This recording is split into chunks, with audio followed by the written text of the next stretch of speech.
जय माता दी। कैसे हैं आप सब भक्तों। आप सबको तो पता ही होगा इस समय अधिक मास लगा हुआ है। अधिक मास की समाप्ति के बाद आश्विन मास का नवरात्र आरंभ हो जाएगा।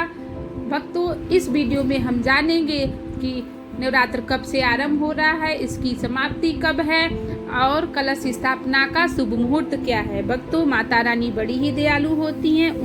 हमारे सब भक्तों की वो रक्षा करती हैं। ठीक है भक्तों, इस बार 17 अक्टूबर से नवरात्र आरंभ हो रहा है। 25 अक्टूबर को इसकी समाप्ति है। नवरात्रि का त्योहार इस बार अधिक मास के कारण 1 महीने आगे खिसक गया है। नवरात्रि के 9 दिन माँ के अलग अलग रूपों की पूजा की जाती है। आश्विन मास की शुक्ल पक्ष की प्रतिपदा तिथि 17 अक्टूबर से नवरात्र शुरू होंगे।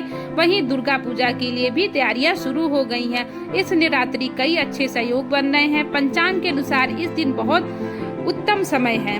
घट स्थापना भी प्रातः 6 बजे से की जा सकती है। भक्तों, नवरात्रि इस बार शनिवार माँ शैलपुत्री की आराधना से शुरू होगी, तो आप लोग पूजा पाठ की सामग्री को तैयार कर लीजिए ताकि आप 9 दिन नवरात्र में अच्छे से पूजा कर सकें। भक्तों, इस बार आश्विन महीने में 7 दिन नवरात्र की पूजा करने से माता रानी बहुत प्रसन्न होती है। 9 दिन व्रत रखने से, पूजा पाठ विधि करने से, दुर्गा सप्तशती का पाठ करने से माता रानी बहुत प्रसन्न होती हैं और हमें सुख समृद्धि प्रदान करती हैं। तो आइए जानते हैं कि पहले दिन हमें किन देवी की पूजा करनी चाहिए। प्रथम दिन हमें माँ शैलपुत्री की पूजा करनी चाहिए। भक्तों, माता शैलपुत्री हिमालय की पुत्री थी, जिनका विवाह शंकर भगवान के साथ हुआ था। हिमालय की पुत्री होने के कारण इनका नाम शैलपुत्री पड़ा। ठीक है भक्तों, जोर से बोलो जय माता दी। ठीक है। दूसरे दिन हम माँ ब्रह्मचारिणी की पूजा करते हैं। माता ब्रह्मचारिणी बहुत ही कठिन तपस्या की थी, तब जाके इन्होंने शंकर भगवान को प्राप्त किया था। इन्होंने अन्न जल का त्याग कर दिया था, इस वजह से इनका नाम ब्रह्मचारिणी पड़ा। इन्होंने बहुत ही घोर तपस्या की थी, तब जाके इन्होंने शंकर भगवान को प्राप्त किया था। तीसरे दिन हम माँ चंद्रघंटा की पूजा करते हैं। माता चंद्रघंटा, इनके मस्तक पर चंद्रमा के समान घंटा बना रहता है, इस वजह से इनको हम माता चंद्रघंटा कहते हैं। इनके मंत्र का भी हमें उच्चारण करना चाहिए ताकि हम सही से इनका ध्यान कर सके। ठीक है भक्तों। नवरात्र के चौथे दिन दुर्गा जी के चतुर्थ स्वरूप माँ कुष्मांडा की पूजा और अर्चना की जाती है। माना जाता है कि सृष्टि की उत्पत्ति से पूर्व जब चारों ओर अंधकार था, तो माँ दुर्गा ने इस अंड यानी ब्रह्मांड की रक्षा की थी। इसी कारण उन्हें कुष्मांडा कहा जाता है।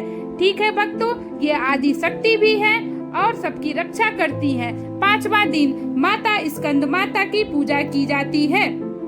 ठीक है भक्तों, स्कंद शिव और पार्वती के दूसरे ओर सडानन 6 मुख वाले पुत्र कार्तिकेय का एक नाम है। स्कंद की माँ होने के कारण ही इनका नाम स्कंद माता पड़ा है। माँ के इस रूप की 4 भुजाएं हैं और इन्होंने अपने दाएं तरफ की ऊपर वाली भुजा से स्कंद यानी कार्तिकेय को पकड़ा हुआ है। 6ठा दिन हमें माँ कात्यायनी की पूजा करनी चाहिए। माता कात्यायनी कात्यायन ऋषि की पुत्री थी, इसी वजह से इनका नाम कात्यायनी माँ पड़ा है। साथ में हमें मंत्रों का उच्चारण भी करना चाहिए, दुर्गा सप्तशती का पाठ करना चाहिए। ठीक है भक्तों, माता रानी आप सबकी रक्षा करे और हमें सुख समृद्धि प्रदान करे।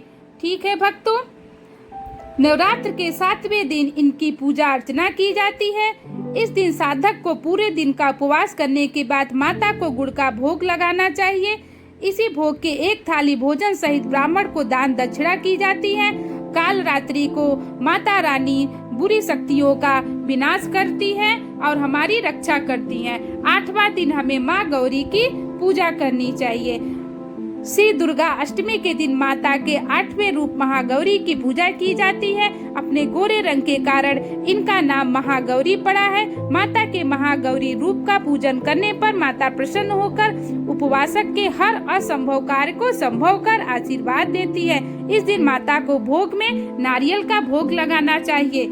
9वें दिन हमें माता सिद्धिदात्री की पूजा आराधना की जाती है। माता सिद्धिदात्री को सभी प्रकार की सिद्धियां देने वाली कहा जाता है। नवरात्रि के 9वें दिन इनकी पूजा और आराधना की जाती है। इन्हें सिद्धियों की स्वामिनी भी कहा जाता है। ठीक है, 9वीं तिथि का व्रत कर माता की पूजा आराधना करने के बाद हमें अपने व्रत को उद्यापन कर देना चाहिए। ठीक है भक्तों, 10वें दिन आई होप भक्तों कि हमारा वीडियो आप सबको अच्छा लगा हो। अगले वीडियो में हम आपको कलश स्थापना विधि, दुर्गा सप्तशती का और दुर्गा हवन विधि बता